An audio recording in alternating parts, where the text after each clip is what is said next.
ہمارے لیے اگر کوئی ہے تو وہ ہمارا ایمان ہے، وہ ہمارا اسلام ہے۔ اس ایمان کی حفاظت اور اس اسلام کی حفاظت آخری سانس تک ہم کریں گے انشاءاللہ، اور اپنے رب سے ہمیشہ یہ دعا کریں گے کہ ہمارے جسم کا ایک ایک قطرہ ہمارے اسلام پر قربان ہو جائے، لیکن ہمارے دین اور ہمارے اسلام پر کبھی کسی طرح کا کوئی حرف نہیں آئے، اور ہماری زندگی میں کبھی اس طرح کے معاملات نہ آئے کہ ہمیں اپنے مذہب سے اور اپنے ایمان سے اور اپنے اسلام سے سمجھوتا کرنے کی باری ہے۔ تو سب سے بڑی نعمت اور سب سے بڑی چیز اگر ہمارے لیے کوئی ہے تو وہ ہمارا ایمان ہے، اور یہ ایمان ہمیں کس نے دیا ہے؟ سچائی کے ساتھ بتائیے گا، دل پر ہاتھ رکھ کر کے بتائیے کہ یہ ایمان آپ کو کس نے دیا؟ ایمان نام ہے کس کا؟ ابھی میں سن رہا تھا روم میں رہ کر کے آپ کے جو ہے حضرت مولانا دلشاد صاحب ایمان کی بڑی بہترین انہوں نے تعریف فرمائی۔ علماء کرام نے جو ایمان کی تعریف کی وہ ایمان کی تعریف انہوں نے کی۔ ایمان نام ہے اس کا ان باتوں کی تصدیق کرنے کا جو رسول پاک صلی اللہ تعالی علیہ وسلم لے کر کے آئے۔ آپ نے کیا سنا؟ ایمان کس کا نام ہے؟ محمد صلی اللہ تعالی علیہ وسلم جو کچھ اپنے رب کے پاس سے لے کر کے آئے اس کے ماننے کا نام ایمان ہے۔ میں آپ سے پوچھنا چاہتا ہوں، اگر رسول اللہ صلی اللہ تعالی علیہ وسلم کو یہاں سے اگر کنارے کر دیا جائے ایمان رہے گا؟ ایمان رہے گا؟ نہیں رہے گا۔ اس لیے کہ ایمان نام ہی اس کا ہے کہ جو نبی اللہ کے پاس سے لے کر کے آئے، تو اگر نبی کو کنارے کر دیا جائے تو پھر اللہ سے اور ایمان ہمارا جو ایمان ہے اس میں کسی طرح سے کوئی ربط نہیں رہے گا۔ تو ایمان اگر ہمیں ملا ہے تو مصطفیٰ کے سب میں ملا ہے، ایمان ہمیں ملا ہے تو مصطفیٰ کی ذات سے ہمیں ایمان ملا ہے، قرآن ہمیں ملا ہے تو مصطفیٰ کی ذات سے ہمیں قرآن ملا ہے۔ غرض کہ میں آپ کو بتا دینا چاہتا ہوں، ہم نے اپنے رب کو رب ہونا جانا، اپنے رب کو معبود ہونا جانا، اپنے رب کی جو ہم عبادت کرتے ہیں، اپنے رب کی بارگاہ میں جو اپنے سر کو سجدے میں جھکاتے ہیں، یہ صرف اور صرف مصطفیٰ کے بتانے سے اور مصطفیٰ کے پیغام دینے سے۔ اگر مصطفیٰ نہ بتاتے کہ اللہ کون ہے تو کیا کوئی جان پاتا؟ اگر مصطفیٰ نہ بتاتے کہ رب ہمارا کون ہے، ہم کس کی عبادت کریں، کس کے سامنے اپنے سر کو جھکائیں، کس کی بارگاہ میں فریاد کریں، کس کو مشکلات میں پکاریں، اگر مصطفیٰ نہ بتائے ہوتے تو کیا ہم جان لیتے؟ نہیں جانتے۔ اس سے سمجھ میں آیا کہ سب سے بڑی چیز اگر ہماری کوئی ہے تو وہ ہمارا ایمان ہے، اور یہ ایمان لانے والے کون ہیں، ایمان ہم تک پہنچانے والے کون ہیں؟ تو ہمارے آقا صلی اللہ تعالی علیہ وسلم ہے۔ تو سمجھ میں آیا کہ سب سے بڑی چیز ہمارے پاس پہنچانے والی جو ذات ہے وہ ہمارے لیے سب سے بڑی بابرکت ذات ہے، اور اسی لیے اللہ نے فرمایا کہ ہم نے اپنے محبوب کو تمہارے درمیان بھیج کر کے تم پر احسان کیا۔ اب یہ محبوب آ کر کے کیا کیے؟ اللہ فرماتا یتلو علیہم آیاتہ، یہ محبوب آ کر کے مومنوں کے سامنے اپنے رب کی آیتوں کی تلاوت کرتے ہیں۔ رب نے انہیں جو پیغام دیا، رب نے انہیں جو اپنا حکم دیا کہ اے میرے محبوب یہ حکم لے جا کر کے میرے بندوں تک پہنچا دو۔ رسول پاک صلی اللہ تعالی علیہ وسلم نے اس حکم کو پوری امانت داری کے ساتھ ہم تک یعنی اللہ کے بندوں تک پہنچایا۔ وَيُعَلِّمُهُمُ الْكِتَابَ وَالْحِكْمَةَ وَيُزَكِّيهِمْ وَيُعَلِّمُهُمُ الْكِتَابَ وَالْحِكْمَةَ، اور لوگوں کو دینی اعتبار سے، اخلاقی اعتبار سے، سماجی اعتبار سے، معاشراتی اعتبار سے، ہر اعتبار سے رسول پاک صلی اللہ تعالی علیہ وسلم نے ان کی تربیت فرمائی ہے، انہیں ستھرا فرمایا۔ ابھی آپ نے سنا ہے کہ مکہ کا حال کیا تھا نبی پاک صلی اللہ تعالی علیہ وسلم کی تشریف آوری سے قبل؟ عورتوں کا کیا حال تھا، بیواؤں کا کیا حال تھا، یتیموں کا کیا حال تھا؟ اگر ان مظلوم لوگوں کی حالت داڑیاں توڑنا، یتیموں کا مال چھین لینا، بیواؤں کو ذلیل و رسوا کرنا، تھوڑی تھوڑی سی بات کے لیے آپس میں دو خاندانوں میں سالوں سال لڑائی، رسول پاک صلی اللہ تعالی علیہ وسلم جب اس دنیا میں تشریف لائے تو آپ نے ان سارے لوگوں کو کفر کی تاریکی سے نکال کر کے ایمان کی روشنی کی طرف لائے۔ ان سارے لوگوں کو جو جہنم کے راستے کی طرف چل رہے تھے، رسول پاک صلی اللہ تعالی علیہ وسلم نے وہاں سے کھینچ کر کے جنت کے راستے کی طرف لگایا۔ حضرت جعفر رضی اللہ تعالی عنہ مشہور صحابی رسول ہے، ان کا بڑا مشہور واقعہ جب مکہ والوں نے مسلمانوں کو جینا مشکل کر دیا، مسلمانوں کو اپنے دین کے احکام پر عمل کرنا مشکل ہو گیا، تو رسول پاک صلی اللہ علیہ وسلم نے انہیں حکم دیا کہ تم سب حبشہ چلے جاؤ، وہاں جا کر کے اطمینان کے ساتھ اپنے رب کی عبادت کرو۔ حبشہ جانے والوں میں حضرت جعفر رضی اللہ تعالی عنہ، حبشہ جانے والوں میں حضرت جعفر رضی اللہ تعالی عنہ۔ جب مکہ والوں کو پتہ چلا کہ یہ مسلمان مکہ چھوڑ کر کے شر پسند لوگ ہیں، انہیں اپنے ملک سے نکال دو، بادشاہ نے جو ہے کہا کہ ذرا ان لوگوں کو بلاؤ جو یہاں پر آئے ہیں تمہارے ملک سے۔ مسلمانوں کو بلایا گیا تو مسلمانوں کی طرف سے حضرت جعفر رضی اللہ تعالی عنہ بادشاہ سے بات کرنے کے لیے کھڑے ہوئے۔ تو بادشاہ نے کہا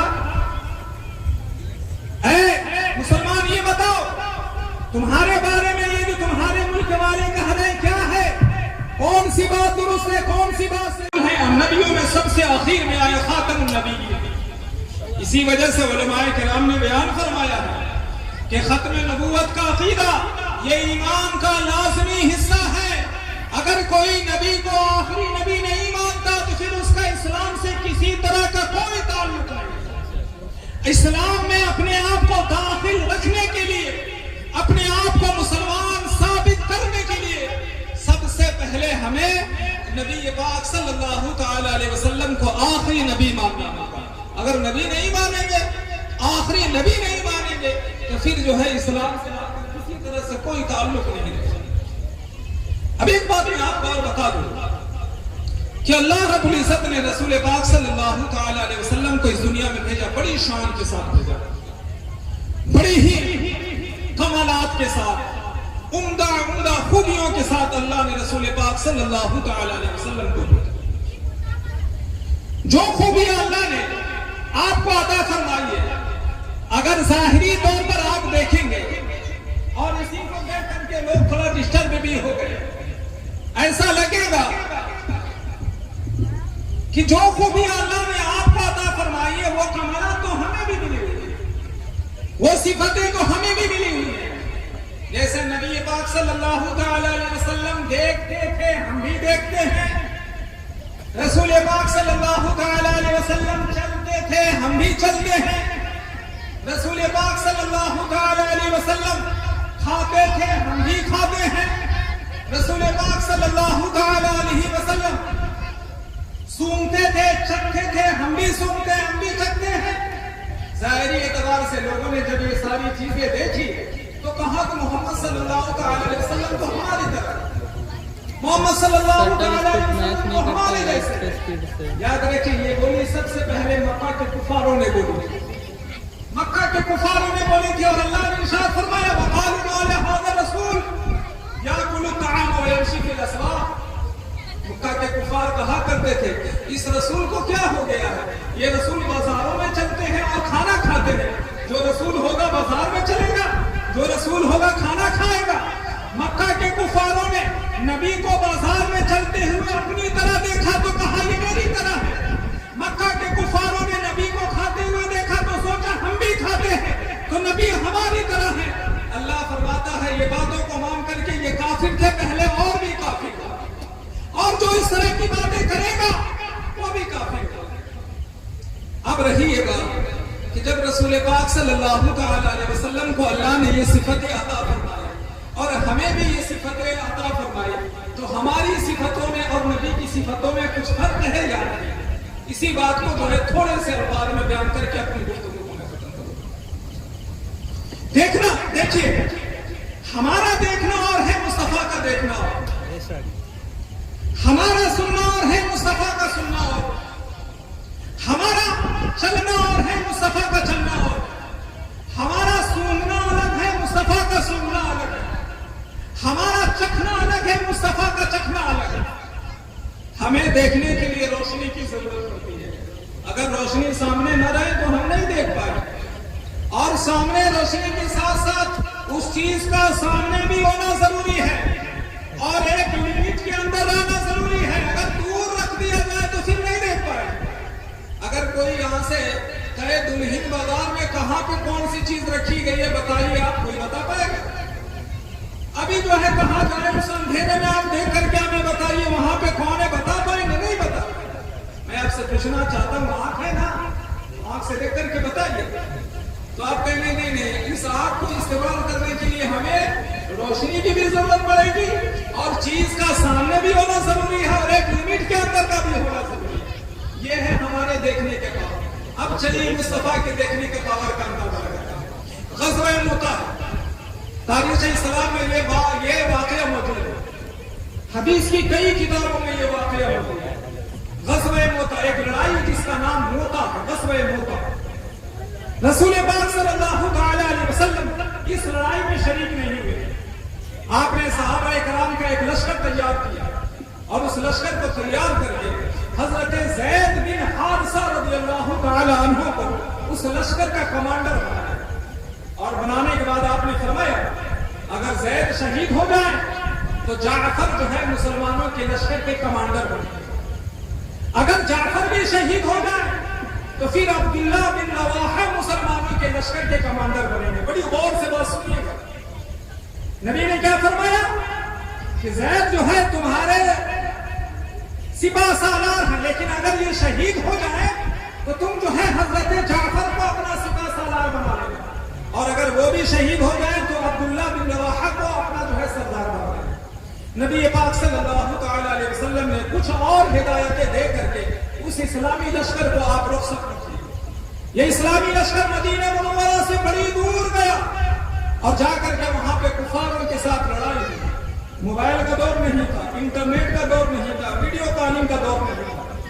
اس واقعہ کو جن لوگوں نے بیان کیا صحابہ کرام، انہوں نے بیان کیا کہ جس وقت وہاں پہ لڑائی ہو رہی تھی رسول پاک صلی اللہ تعالی علیہ وسلم مسجد نبوی میں تشریف لائے۔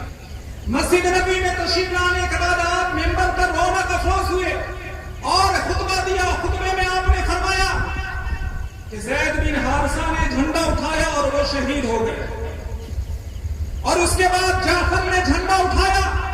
پہلے انہوں نے بازو سے جھنڈے کو سنبھالا، ان کا ایک بازو کٹ گیا، پھر دوسرے بازو سے انہوں نے جھنڈا کو سنبھالا، وہ بازو بھی کٹ گیا، پھر کاندھوں سے انہوں نے اسلامی علم کو سنبھالا، آخر میں وہ بھی شہید ہو گئے۔ پھر جو ہے مسلمانوں نے اپنا کمانڈر حضرت عبداللہ بن رواحہ کو بنایا، وہ بھی شہید ہو گئے۔ میں اب آپ سے ایک بار یہ پوچھنا چاہتا ہوں، لڑائی کہاں ہوئی؟ مدینہ سے بڑی دور۔ رسول پاک صلی اللہ تعالی علیہ وسلم کہاں ہیں؟ مدینہ میں۔ نبی پاک صلی اللہ تعالی علیہ وسلم کے دیکھنے کی طاقت آپ ملاحظہ کریے۔ مدینہ میں رہ کر کے کئی سو میل کے فاصلے پر جو لڑائی ہو رہی ہے اس لڑائی کا پورا نقشہ آپ بیان فرما رہے ہیں، اور ساتھ ہی آپ یہ بھی فرما رہے ہیں کون اسلامی جھنڈا اٹھا رہا ہے، کون اسلامی جھنڈا اٹھا کر کے شہید ہو رہا ہے، کس حالت میں شہید ہو رہا ہے۔ یہ ہے ہمارے آنکھوں کے درمیان اور مصطفیٰ کے آنکھوں کے درمیان بہت بڑا فرق ہے کہ ہمارے آنکھوں کے دیکھنے کے لیے بہت ساری چیزوں کی ضرورت ہے اور مصطفیٰ کو دیکھنے کے لیے کسی چیز کی ضرورت ہے۔ اور حضرت جعفر رضی اللہ تعالیٰ عنہ جن کا میں نے نام لیا، یہ لڑائی کرتے کرتے ایک بازو سے انہوں نے پہلے جھنڈے کو سنبھالا، یہ بازو شہید ہو گیا، دوسرے بازو سے انہوں نے جھنڈے کو سنبھالا، یہ بازو بھی شہید ہو، پھر کاندھوں سے آپ نے ایسے کر کے جھنڈے کو سنبھالا، پھر آپ خود شہید ہو۔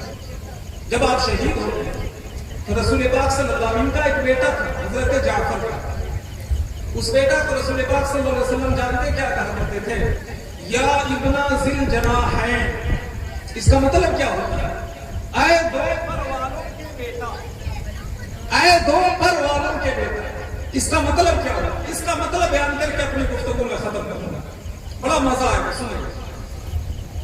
حضرت جعفر لڑائی کرتے کرتے اپنے دونوں بازو کو اللہ کے راہ میں قربان کر دیے تھے، تو نبی پاک صلی اللہ تعالی علیہ وسلم نے ارشاد فرمایا کہ اللہ نے جعفر کے بازوؤں کے بدلے اللہ نے جنت میں اللہ نے انہیں دونوں پر عطا فرمایا، اور انہی دونوں پر کے ذریعے وہ جنت میں ایک جگہ سے دوسری جگہ جا رہے ہیں۔ گویا نبی پاک صلی اللہ تعالی علیہ وسلم دنیا میں جہاں کچھ ہو رہا اس کو بھی دیکھ رہے ہیں، اور ساتھ ہی جنت میں کون جا رہا اسے بھی بلا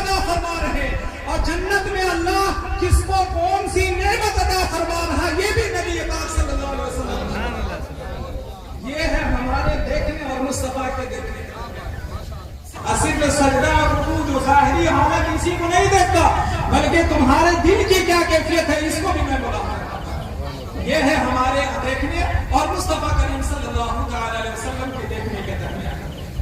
تو ہم سبھی کو چاہیے اپنے آقا کریم صلی اللہ تعالی علیہ وسلم سے سچی محبت کرے, آقا کی سیرت کو پڑھے, نبی پاک صلی اللہ تعالی علیہ وسلم کی عظمت کو دل سے جانے اور رسول پاک صلی اللہ تعالی علیہ وسلم کی تعلیمات پر پوری زندگی عمل کرنے کی کوشش کرے.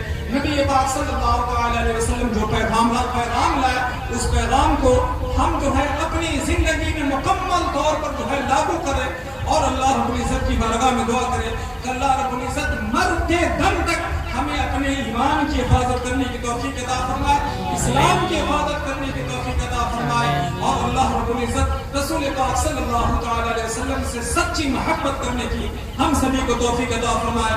میں ایک بار پھر دعا کروں گا ان سارے لوگوں کے لیے اور آپ لوگوں کے لیے بھی کہ آپ لوگ اس محفل میں بیٹھے, بڑی دیر سے بیٹھے ہیں, بڑی عقیدت کے ساتھ سن رہے ہیں. اللہ رب العزت آپ کے سننے کو قبول فرمائے اور جن لوگوں نے بھی اس محفل کو سجایا رچایا اللہ رب العزت ان کی محنتوں کو قبول فرمائے اور انہیں بہترین بدلہ اللہ رب العزت عطا فرمائے. استغفر اللہ رب من کل ذنب واتوب الیہ وما علینا الا البلاغ. السلام علیکم ورحمۃ اللہ وبرکاتہ.